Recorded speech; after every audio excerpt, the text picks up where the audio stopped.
اعوذ باللہ من الشیطان الرجیم بسم اللہ الرحمن الرحیم ان الذین جاءوا بالافک عصبۃ منکم لا تحسبوه شرا لکم بل هو خیر لکم لکل امرئ منهم ما اکتسب من الاثم والذی تولی کبرہ منهم له عذاب عظیم۔ دیکھیے، سب سے پہلے جو ہے اس آیت کا ترجمہ آگے جو سمجھنے کے لیے سب سے پہلے واقعہ کا بیان ہونا بہت ضروری ہے۔ واقعہ یوں ہے کہ 6 ہجری میں جو ہے اللہ کے نبی صلی اللہ علیہ وسلم اور صحابہ کرام غزوہ مستلق، غزوہ کا نام ہے، اور یا غزوہ مریسی کے نام سے دونوں حدیث میں بات ملتی ہے۔ تو اس غزوے میں جو ہے تمام صحابہ کرام اور اللہ کے نبی صلی اللہ علیہ وسلم تشریف لے کے جا رہے تھے، اور ساتھ میں جو ہے حضرت عائشہ رضی اللہ تعالی عنہ ساتھ میں تھی۔ تو اب رات جب ہو گئی تو رات میں کسی جگہ پہ جو ہے تمام قافلہ کے صحابہ کرام جتنے بھی تھے اور اللہ کے نبی صلی اللہ علیہ وسلم جو ہے سو رک گئے تھے، اور حضرت عائشہ رضی اللہ عنہ جو اس زمانے میں جو ہے ایک ڈولی ہوتی تھی جس میں عورتیں اندر بیٹھی رہتی تھی، اوپر سے پورا چاروں طرف سے پیک ہوتا تھا، اور اس کو اٹھا کے جو ہے اونٹ کے اوپر رکھ دیتے تھے۔ حضرت عائشہ جو اس کے اندر بیٹھی ہوئی تھی اور اس کو اٹھا کے صحابہ کرام اونٹ کے کوہان پہ رکھ دیے تھے، اور آگے جو ہے سو لے کے کوئی چل رہا تھا۔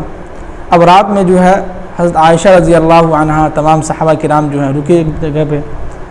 تو حضرت عائشہ رضی اللہ عنہ کو جو ہے صبح کے وقت جو ہے قضاء حاجت کے لیے نکلی تھی جنگل کی طرف۔ کہاں؟ جنگل کی طرف۔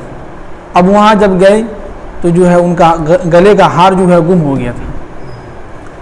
گم ہونے کی وجہ سے حضرت عائشہ جو ہے اسی جگہ پہ ڈھونڈنے لگی، ان کو ٹائم لگ گیا، تو جس کی وجہ سے جو ہے تمام صحابہ کرام پورا قافلہ جو ہے اللہ کے نبی صلی اللہ علیہ وسلم سب لوگ نکل گئے، اور جس اونٹ پہ حضرت عائشہ جو آئی تھی اور جو ڈولی تھی اس کو اٹھا کے لوگوں نے رکھ دیا۔ صحابہ کرام نے یہ سمجھا کہ حضرت عائشہ جو ہے اندر بیٹھی ہوئی ہیں، تو ان کو احساس اس لیے نہیں ہوا کہ حضرت عائشہ جو وقت زیادہ وزن کی بھی نہیں تھی، ہلکی پھلکی تھی، تو جس کی وجہ سے صحابہ کرام کو لگا کہ اس میں بیٹھی ہوئی ہیں۔ لیکن حضرت عائشہ جو ہے قضاء حاجت کے لیے جنگل کی طرف گئی ہوئی تھی اور وہاں اپنا ہار ڈھونڈ رہی تھی، اس میں ان کو ٹائم لگ گیا۔ جب حضرت عائشہ وہاں سے آئی تو دیکھا کہ پورے قافلے لوگ چلے گئے ہیں، اب پریشان کہ ہم جائیں تو کدھر جائیں۔ تو اللہ نے ان کو عقل بھی دی، تو انہوں نے کیا کیا کہ اسی جگہ جو ہے اپنی چادر میں لپیٹ کے جو ہے لیٹ گئی۔ تو اس زمانے کا ایک رواج تھا کہ جب بھی کوئی قافلہ نکلتا تھا تو پیچھے ایک آدمی کو چھوڑ دیتا تھا کہ جو گری ہوئی چیز جو ہو اس کو اٹھا کے لیتے آنا تم۔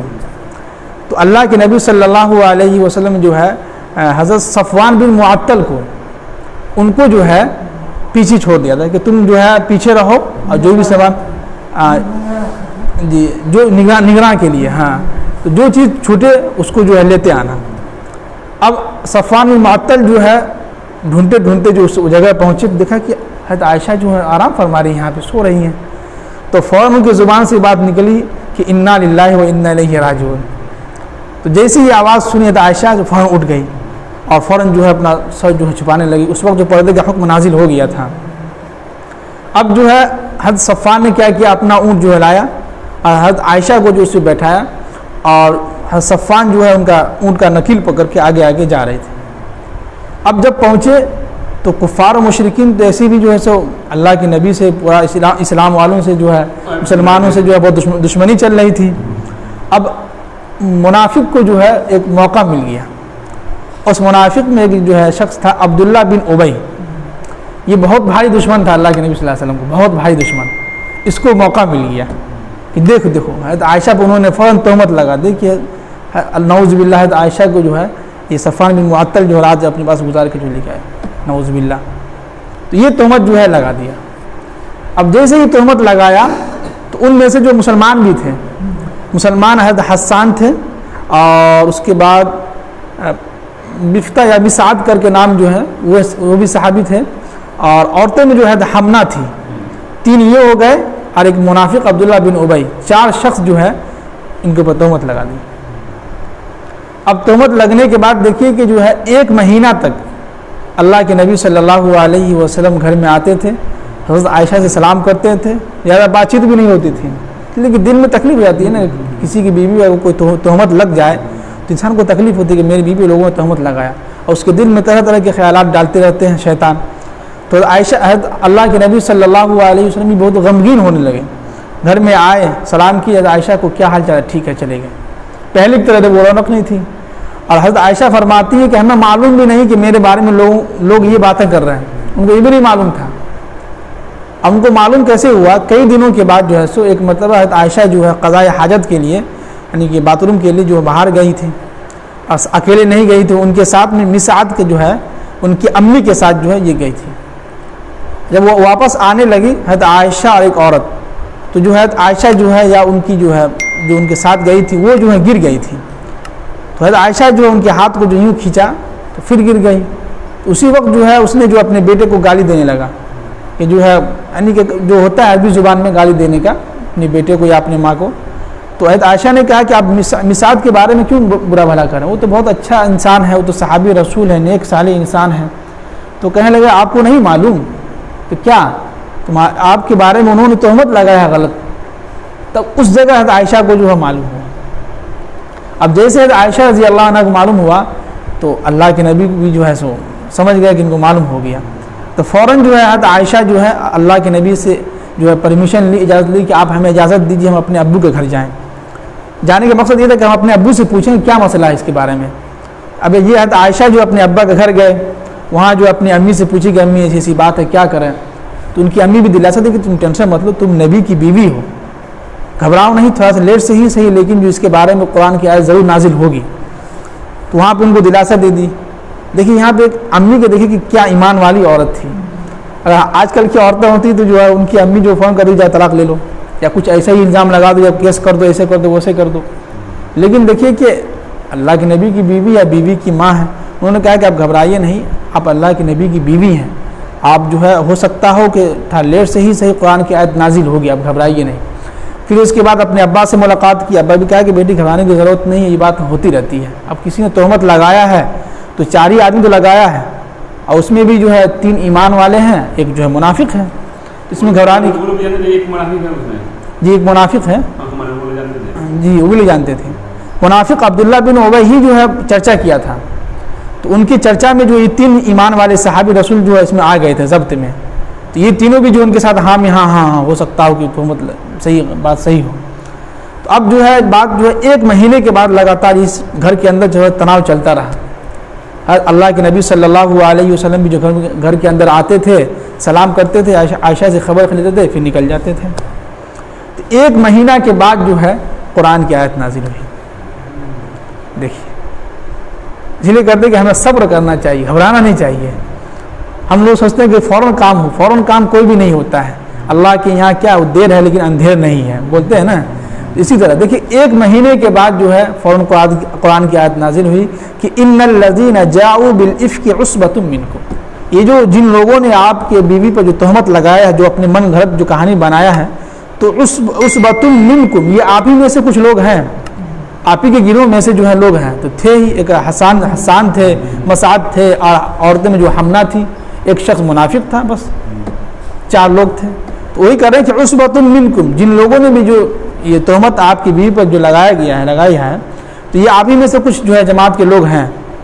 اور لا تحسبوه شرا لکم، اس کو اپنے لیے جو ہے برا نہ مت سمجھیے، اس کو اپنے لیے جو ہے برا مت سمجھیے، ٹینشن میں مت آئیے، ہوتے رہتا ہے یہ. اور بل ہوا خیر لکم، بلکہ یہ آپ کے لیے جو ہے بہتر ہی بہتر ہے. کیا ہے؟ اچھا ہی آپ کے لیے ہے. یہ آگے فرمائیں کہ لکل امرئ منہم ما اکتسب من الاثم، جن لوگوں نے بھی جو ہے یہ کام کیا ہے تو ان کے حصے میں جو ہے گناہ آ گیا ہے. ان کے حصے میں کیا ہے؟ گناہ لکھ دیا گیا ہے. یعنی 4 لوگ تھے، چاروں کے حصے میں کیا ہو گیا؟ گناہ آ گیا.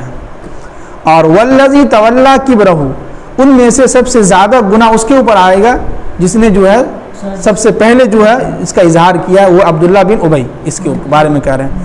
اور لہو عذاب عظیم، ان کے لیے ہم نے بہت بھاری عذاب رکھا ہے. کیا رکھا ہے؟ بہت بھاری عذاب رکھا ہے. تو یہاں پہ دیکھیے کہ جو ہے نبی کی بیوی ہے، ان کے اوپر قرآن کی آیت نازل ہو رہی ہے. اور یہ ایک آیت نہیں بلکہ پوری 2 رکوع یہاں تک ہے. تو اس سے یہ پتہ چلا کہ نبی، اب یہاں پہ دیکھیے کہ ان کے بارے میں برات نازل قرآن کی میں اس کے لانے کا مقصد کیا تھا.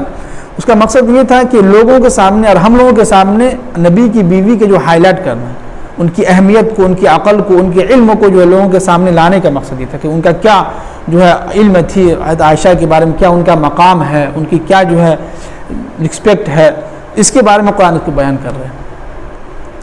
آگے فرمائیں کہ لولا اذ سمعتموہ، اب مومن کے بارے کی طرف مخاطب ہو رہے ہیں کہ لولا اذ سمعتموہ، جب تم لوگوں نے اس بات کو سنا تو ظن المؤمنون والمؤمنات، تو مومن مرد اور والمؤمنات مومن عورتیں جو ہیں بانفسہم خیرا، اپنے بارے میں اچھا گمان کیوں نہیں رکھے؟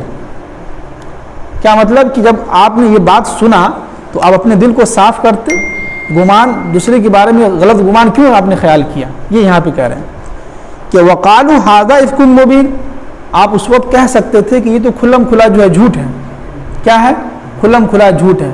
تو یہ ان تینوں کی بات ہو رہی ہے، جو تین صحابہ رسول جس میں آ گئے تھے، جی انہی کی بات ہو رہی ہے کہ لولا اذ سمعتموہ، جب تمہارے سامنے یہ بات رکھا، تمہارے سامنے جو بات کیا عبداللہ بن ابی، تم کہہ سکتے تھے کہ بانفسہم خیرا وقالوا ھذا افک مبین، یہ تو کھلم کھلا جھوٹ ہے، نبی کی بیوی بھی ایسی حرکت کر سکتا ہے، نعوذ باللہ۔ یہ کہہ رہے ہیں۔ آگے فرمائیں کہ لولا جاؤوا علیہ باربعۃ شہداء، اب اگر مان لیجیے جن لوگوں نے تہمت لگایا ہے تو ان کو چاہیے تھا کہ وہ 4 گواہ لے کے آئے۔ کتنے؟ 4 گواہ، جیسے کہ پیچھے گزرا ہے نا کہ اگر کوئی شخص کسی عورت پر جو ہے پاک دامن عورت پر جو ہے سو یہ تہمت لگاتا ہے تو اس کے لیے شرط ہے کہ وہ 4 کیا لائے؟ 4 گواہ لے کے آئے۔ تو جی کل ہی بات گزری ہے، تو یہیں پہ کہہ رہے ہیں کہ لولا جاؤ، اگر تم لوگوں نے یہ بات سنی، تمہارے پاس یہ خبر پہنچی، تو تم ان سے کہتے کہ باربعۃ شہداء، تم 4 گواہ لے کے آؤ، ہم بات جو تمہاری مان لیتے ہیں ہم۔ فَإِذْ لَمْ يَأْتُوا بِالشُّهَدَاءِ، جب تم لوگوں نے جو ہے گواہی لے کے نہیں آئے، یعنی کہ 4 گواہ لے کے نہیں آئے، تو یاد رکھو کہ فَأُولَٰئِكَ عِندَ اللَّهِ هُمُ الْكَاذِبُونَ، تو یہ لوگ جو ہے اللہ کے نزدیک بہت جھوٹے اور مکار فریب ہیں۔ سمجھ رہے ہیں؟ یہ لوگ جو کیا ہیں؟ بالکل جھوٹے ہیں۔ ہونا تو یہ چاہیے تھا کہ جب آپ نے تہمت لگایا ہے تو آپ کی بس ذمہ داری بنتی کہ آپ 4 گواہ لے کے آتے، لیکن آپ نے وہ بھی گواہ لے کے نہیں آئے، سیدھے آپ نے جو ہے تہمت لگا دیا۔ اور اس ایک آدمی کے کہنے کی وجہ سے جو ہے 3 ایمان والے جو ہیں بھکائی میں آ گئے۔ تو ان تینوں ایمان والے کے بارے میں کہہ رہے ہیں۔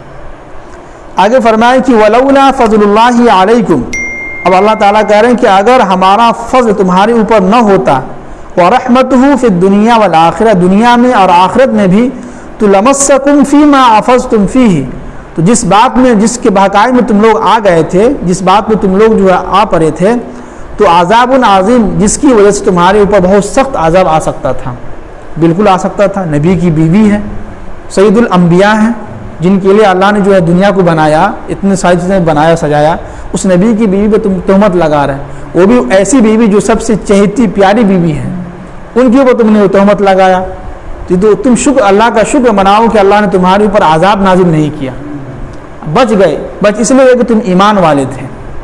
وہی کہہ رہے ہیں کہ وَلَوْلَا فَضْلُ اللَّهِ، اگر اللہ کا فضل تمہارے اوپر نہ ہوتا دنیا میں بھی اور آخرت میں بھی، تو فیما افضتم فیہ، جس کی وجہ سے تم لوگ اس بات میں جو اس کے بھکائی میں آ گئے تھے، تو عذاب عظیم، تمہارے اوپر بہت بھاری عذاب آ سکتا تھا۔ جی یہ بات سمجھیے کہ سورہ نور کے اندر وہی باتیں چل رہی ہے، قانون بتلا رہے ہیں۔ ایک منافق تھا، تحقیق کرنا چاہیے، ہاں اسی کے بارے میں بات چل رہی ہے۔ 3 لوگوں پہ ناراض، اس سے سمجھیے کہ ایک پوائنٹ کی بات یہ بھی سمجھ میں آتی ہے ہم کو کہ ہم کسی کے بہکائی میں نہ آئیں۔ ایک آدمی اگر کوئی کہہ رہا ہے کسی کے بارے میں، جیسے کہ ایک انسان ہے بالکل جس کے بارے میں سمجھیں کہ ہمارے ڈاکٹر صاحب ہیں، ایک مثال سمجھانے کے لیے، نیک، ہم سب لوگ دیکھتے ہیں کہ نیک صالح انسان ہے، 5 وقت کی نماز کی پابندی کرتے ہیں، تہجد کی پابندی کرتے ہیں۔ اب اگر کوئی اس عمر میں ان کے اوپر کوئی تہمت لگائے تو پہلے ہم تحقیق کریں گے، کہیں گے تم گواہ لے کے آؤ 4 آدمی، یا تم جو ہے کیا تمہارے پاس کیا ثبوت ہے، تو ایسی ہی ان کی بات کو ہم نہ مان لیں تو یہ غلط ہے۔ اگر ہم بات مان لیتے ہیں تو آپ کے اوپر بہت سخت عذاب آئے گا۔ یہ کہنے مطلب کہ کوئی بھی الزام کسی کے اوپر کوئی لگاتا ہے اور آپ کو یقین ہو کہ یہ انسان بالکل پاک صاف ہے، 5 وقت کی نماز کی پابندی کرتا ہے، تو ہم ان کے اوپر فوراً ان کے بات کے بہکائی میں نہ، بلکہ ہم تحقیق کریں، معلوم کریں کہ حقیقت کیا ہے۔ یہ یہاں پہ ہمیں ایک سبق سکھلا رہے ہیں۔ اللہ تعالیٰ ہم سب کے عمل کی توفیق نصیب فرمائے.